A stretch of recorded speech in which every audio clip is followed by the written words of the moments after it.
ಈಸಿಯಾಗಿ ಜೋಳದ ರೊಟ್ಟಿ ಹೆಂಗೆ ಮಾಡೋದು ಅಂತ ನಾನು ಇವತ್ತು ನಿಮಗೆ ತೋರಿಸ್ಕೊಡ್ತಿದ್ದೀನಿ. ಅದಕ್ಕೆ 1 ಕಪ್ಪಷ್ಟು ನೀರು, ನೀವು ಎಷ್ಟು ರೊಟ್ಟಿ ಮಾಡ್ತೀರಾ ಅದರ ಮೇಲೆ ಡಿಪೆಂಡ್ ಆಗಿರುತ್ತೆ ನೀರು ಹಾಕೋದು.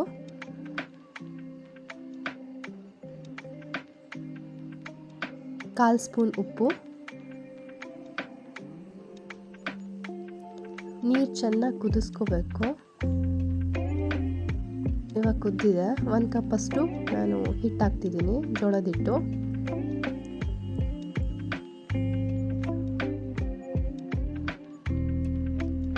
ಚೆನ್ನಾಗಿ ತಿರ್ಸ್ಕೊಳ್ಳಿ, ಗಂಟಾಗಬಾರ್ದು.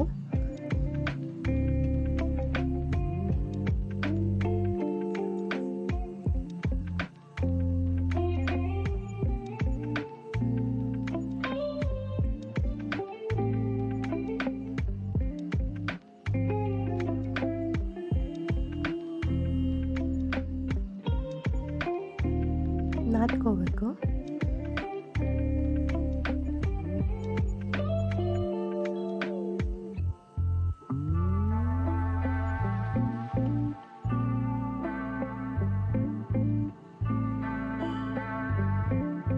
ನೀರು ಹಚ್ಕೊಂಡು ನಾದ್ಕೊತಿದ್ದೀನಿ.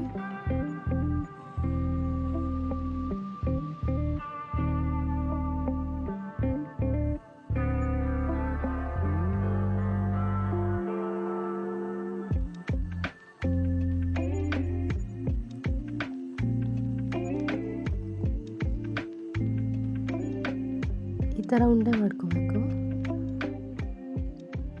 ನಾನು ಹಿಟ್ಟು ಹಚ್ಚಿ ಉದ್ದಲ್ಲ ಜೋಳದ ರೊಟ್ಟಿನ ನಾನು ಹೋಳಿಗೆ ಪೇಪರ್ ಅಂತ ಸಿಗುತ್ತೆ, ಅದರಲ್ಲಿ ಮಾಡಿ ತೋರಿಸ್ತಿದ್ದೀನಿ ಈಸಿಯಾಗಿ. ಮತ್ತು ಈ ರೊಟ್ಟಿ ಹಿಟ್ಟು ಆಗಲ್ಲ.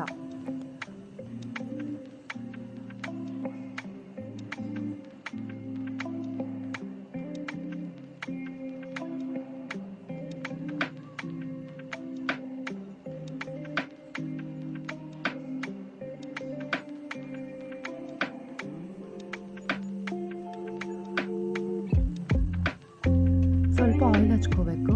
ಇದಕ್ಕೆ ಹೋಳಿಗೆ ಪೇಪರ್ ಅಂತಲೇ ಹೇಳ್ತಾರೆ.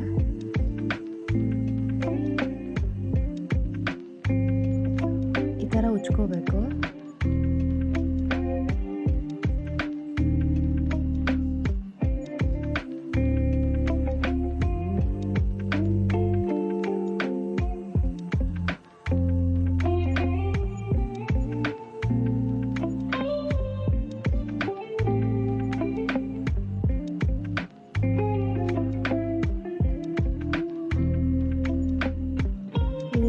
ನಾನು ಹಂಚಿಗೆ ಹಾಕ್ತೀನಿ, ಇದೇನು ಸುಡಲ್ಲ.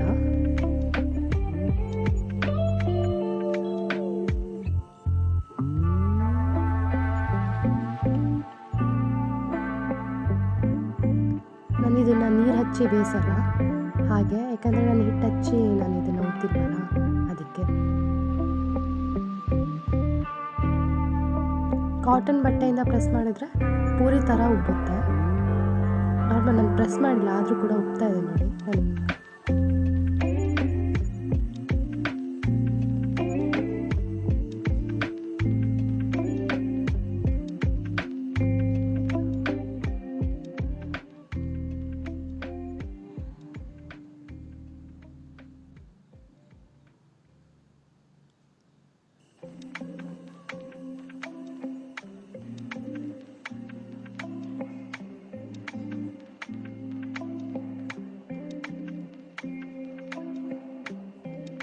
ಪ್ಲೀಸ್ ನನ್ನ ಚಾನಲ್ನ ಸಬ್ಸ್ಕ್ರೈಬ್ ಮಾಡಿ, ಶೇರ್ ಮಾಡಿ, ಲೈಕ್ ಮಾಡಿ.